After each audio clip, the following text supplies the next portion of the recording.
നമുക്ക് സന്തോഷം കിട്ടുന്ന ഒരു കാര്യം നമ്മുടെ ഒരു പ്രൊഫഷനായിട്ട്, പാഷൻ ഒരു പ്രൊഫഷനായിട്ട് തിരഞ്ഞെടുക്കാൻ പറ്റാത്തതിൻ്റെ ഏറ്റവും പ്രധാനപ്പെട്ട ഒരു കാര്യമാണ് ഭയം. അതായത് സൊസൈറ്റി എന്ത് പറയും, നാട്ടുകാരെന്ത് പറയും എന്നൊക്കെയുള്ള ഒരു ഭയം ഉണ്ടല്ലോ.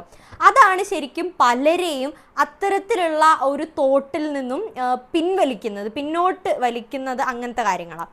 ഇപ്പോൾ നമ്മുടെ ഫാമിലി, നമ്മുടെ റിലേറ്റീവ്സ്, അല്ലെങ്കിൽ നമ്മുടെ സൊസൈറ്റി, എല്ലാവർക്കും നമ്മൾ എന്താ ചെയ്യുന്നതെന്നുള്ളത് അറിയാനായിട്ടൊരു പ്രത്യേക തരത്തിലുള്ള താല്പര്യമുണ്ട്.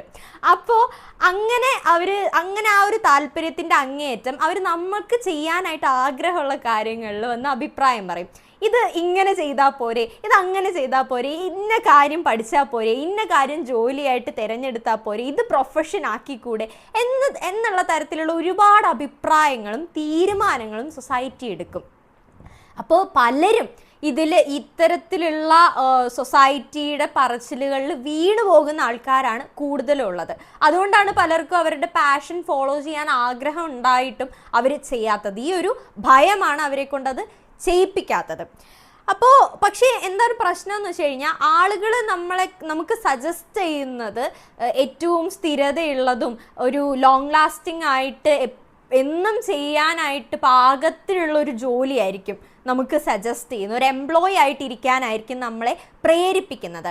അപ്പോൾ നമ്മൾ അതിൽ വീണ് പോകുമ്പോൾ ഉള്ള ഒരു പ്രശ്നം എന്താണെന്ന് വെച്ച് കഴിഞ്ഞാൽ, നമ്മൾ നമ്മുടെ ഒരു സ്വപ്നത്തെ ഫോളോ ചെയ്യുന്നില്ല എന്നുള്ളതിനപ്പുറത്ത് നമ്മൾ മറ്റേതോ ഒരു വ്യക്തിയുടെ സ്വപ്നത്തെയാണ് അവിടെ നമ്മൾ ഫോളോ ചെയ്യുന്നത്.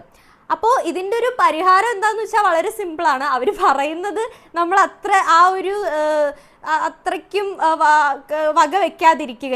ഇത്രയും അഭിപ്രായങ്ങൾ ഓവറായിട്ട് പറയുന്നതിനെ നമ്മളൊന്ന് മാറ്റി നിർത്തി അതിനെ അവോയ്ഡ് ചെയ്ത് നമുക്ക് ഇത് ചെയ്യുന്നതാണ് നമുക്ക് പെർഫെക്റ്റ് എന്ന് ഉള്ള കൃത്യമായിട്ടുള്ള ധാരണ ഉണ്ടെങ്കിൽ അത് തന്നെ ചെയ്യുക. അത് ചെയ്തുകൊണ്ട് തന്നെ മുന്നോട്ട് പോവുക. അപ്പോൾ ആ ഒരു അഭിപ്രായങ്ങൾ പിന്നീട് കുറഞ്ഞു വരും. നമ്മൾ ആ ഒരു പ്രവൃത്തിയിൽ സക്സസ് കാണുമ്പോൾ ഇത്തരം അഭിപ്രായങ്ങളും കുറയാനായിട്ടുള്ള സാധ്യതയുണ്ട്. അപ്പോൾ നാട്ടുകാരൊക്കെ എന്ത് വിചാരിക്കുമെന്ന് വിചാരിച്ചുകൊണ്ട് നമ്മുടെ ഇഷ്ടങ്ങളെ മാറ്റി നിർത്താതെ നമുക്ക് എന്താണോ ശരിയെന്ന് തോന്നുന്നത് അത് ചെയ്യുക എന്നുള്ളതാണ് എൻ്റെയും അഭിപ്രായം.